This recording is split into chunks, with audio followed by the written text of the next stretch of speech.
Chegamos na nossa última aula de hoje, que é na página 39 do livro de ciências. Hoje nós vamos adentrar ao assunto da reprodução de vegetais, tá certo? Observem aí a leitura. Então, em muitas espécies de planta, a reprodução acontece por meio de flores. Eles possuem órgãos reprodutores masculinos e femininos, e eles são responsáveis pela produção das flores e sementes. Então, tem dois órgãos reprodutores, que é o gineceu, que é o órgão feminino, e o atroceu, que é o órgão masculino, certo? O órgão gineceu é o órgão da reprodução feminina, que esse órgão contém um ovário, no qual são formadas pequenas estruturas, os óvulos. Já o atroceu, em sua extremidade são encontrados os grãos de pólen, que são pequenos grãozinhos amarelos, certo? Então, observe a estrutura da flor no esquema. Então, aí, nessa flor, tem o grão de pólen, que é esses negocinhos aí amarelo, que normalmente, quando a gente pega uma flor, tem um pozinho amarelo, é esse grão de pólen, que aí está no atroceu, no órgão masculino. O gineceu é a folha, que contém aí, né, no caule da folha, o óvulo e o ovário, certo? Mas lembrando que nem todas as flores possuem essa estrutura, ou seja, tem o órgão feminino e o órgão masculino. Algumas apenas vêm com o órgão masculino ou outras vêm apenas com o órgão masculino. Tá certo? Umas vêm com órgão feminino e outras masculino. Mas no exemplo dessa flor, veio os dois, certo? Então, por meio do vento, da água e dos animais, como insetos, pássaros e morcegos, os grãos de pólen são levados até o gineceu, que é o órgão feminino de uma flor. Esse processo de transporte do pólen é denominado de polinização, certo? Então, quando ocorre decorrente à natureza.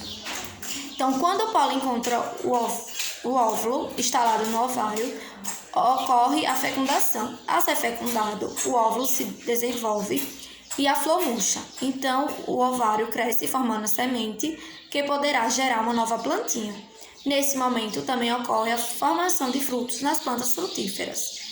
Para a semente germinar e dar origem a uma nova planta, ela precisa ser espalhada e encontrar um solo fértil, ou seja, um solo apropriado, que tenha sais minerais, que não seja contaminado, um solo que possa dar fruto, que aquela plantinha possa vir a crescer, ocorrendo o processo de germinação. Algumas plantas podem ser geradas por meio de mudas. Mudas a produção consiste em retirar um pequeno ramo de uma flor adulta e aí planta em outro objeto, em um potinho, em um vasinho, certo? E se o solo estiver em boas condições, essa muda irá crescer e dará origem a uma nova planta, certo? Então, ao plantar uma muda de roseira em local apropriado, ela formará a raiz e originará outra planta. Há plantas que também se reproduzem a partir de folhas, raízes ou de pedaços de caule. Um exemplo aí, é a batata doce, que é uma raiz que tem a capacidade de formar novas plantas. Certo, gente? Pequeno, né, esse assunto. É a continuação do assunto de segunda-feira. E aí vamos para a página 40. Na primeira questão, diz assim: Tiago fez o seguinte experimento. Plantou semente em jarros diferentes no mesmo dia e regou-as do mesmo jeito. Só que um jarro recebeu luz solar e o outro ficou dentro do armário. Observe. Então, o jarro 1 ficou dentro do armário. O jarro 2 ficou numa janela, né? Então, por que a planta que ficou no lugar escuro morreu? Então, de acordo com o conhecimento de vocês do assunto passado, semana passada, e desse assunto, por que vocês acreditam que o jarro 1 morreu? Por quê? Na questão 2, vocês vão numerar corretamente as etapas do desenvolvimento de uma planta a partir da germinação da semente. Então, surge um pequeno broto para fora do solo que originará o caule. A semente é levada até um solo com condições adequadas de germinação. As folhas surgem e a planta cresce até se tornar adulta. Então, vocês vão colocar aí o que primeiro acontece, o que segundo acontece, o que terceiro acontece, tá certo? Na terceira questão, o beija-flor é uma ave que se alimenta de nessata, que é uma solução açucarada produzida e armazenada por alguns vegetais em suas flores. Devido ao seu hábito alimentar, esse pássaro passa o dia viajando de flor em flor. Então, letra A. Ao se alimentar, o beija-flor carrega em seu corpo vários grãos de pólen até outras flores. Como é conhecido esse processo de transporte? Então, o pássaro sai de uma em uma flor e aí acontece o quê?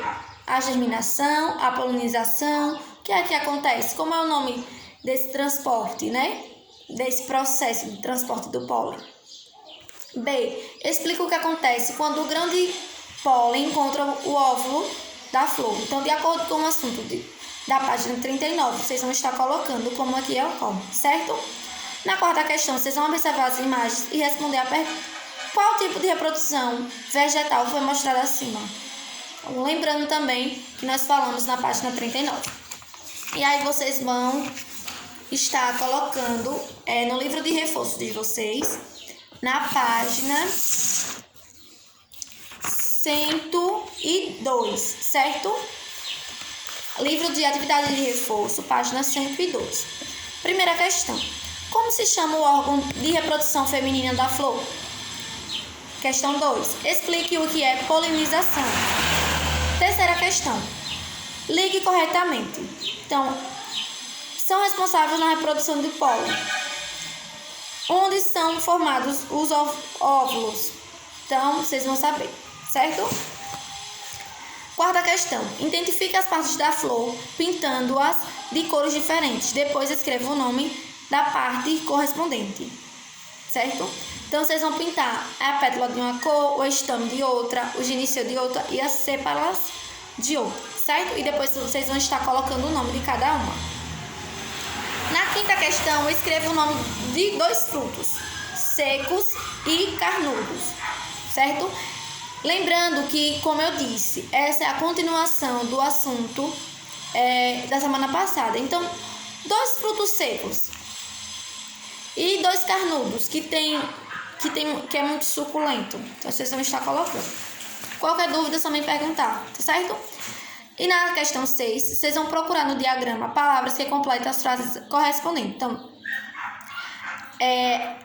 essa sexta aí é de acordo com o assunto de hoje. Então, vocês vão estar colocando aí, certo? E aí, vamos para a página 104. Descubra as palavras colocando as sílabas na ordem correta. Então, vocês vão estar colocando aí. 4 palavras, certo? Oitava questão, pesquise e responda. Como realizar o desenvolvimento da planta por meio de estacas? Então, vocês vão fazer uma pesquisa, tá certo? Aí no Google, pode ser no Google, certo? Nona questão, as sementes são elementos que possibilitam a germinação de novas plantas. Qual a importância da disseminação das sementes? E aí, vocês vão estar colocando. Ou pesquisando também, tá certo? Na 10ª questão, responda. Qual a estrutura que produz os grãos de pólen? B. Como se chama o fenômeno de liberação e transporte dos grãos de pólen? C. Em que local e como ocorre a fecundação da flor? B. D. Qual a estrutura que se desenvolve dando origem ao fruto? E na 11ª questão, vocês vão pesquisar também e escrever na linha I. Abaixo o nome dos vegetais que estão presentes nas situações indicadas. Na alimentação, nos enfeites e nos perfumes, na produção de remédio, na construção de casas e fabricação de móveis. Lembrando que vocês podem saber, certo? Então, uma flor que está aí na alimentação, uma flor que é para enfeite ou para fazer perfumes, uma flor, um vegetal que é bom para nos curar, que é uma produção de remédio. E aí um vegetal também, uma flor, que serve para a construção de casas, de fabricação de móveis, certo? Vocês podem estar fazendo de acordo com o que vocês sabem, ou também podem pesquisar. Temos o livro de reforço da página 102 a 104, certo, gente? Lembrando que hoje nós fechamos a unidade 2 do livro de ciências E durante essa semana, quando tiver aula de ciência, a gente vai utilizar a atividade de reforço para fazer dos assuntos de antes, que vai servir também para revisão. Como eu disse, as provas estão chegando, tá certo? Um cheiro, qualquer coisa pode me perguntar, certo? Se eu demorar à tarde ou à noite, é porque meu tempo é mais fechado, à tarde e à noite. Mas entre um e outro, eu vou respondendo vocês, tá certo, gente? Qualquer coisa, se for mais urgente, vocês podem estar me ligando, certo? Um cheiro e até amanhã.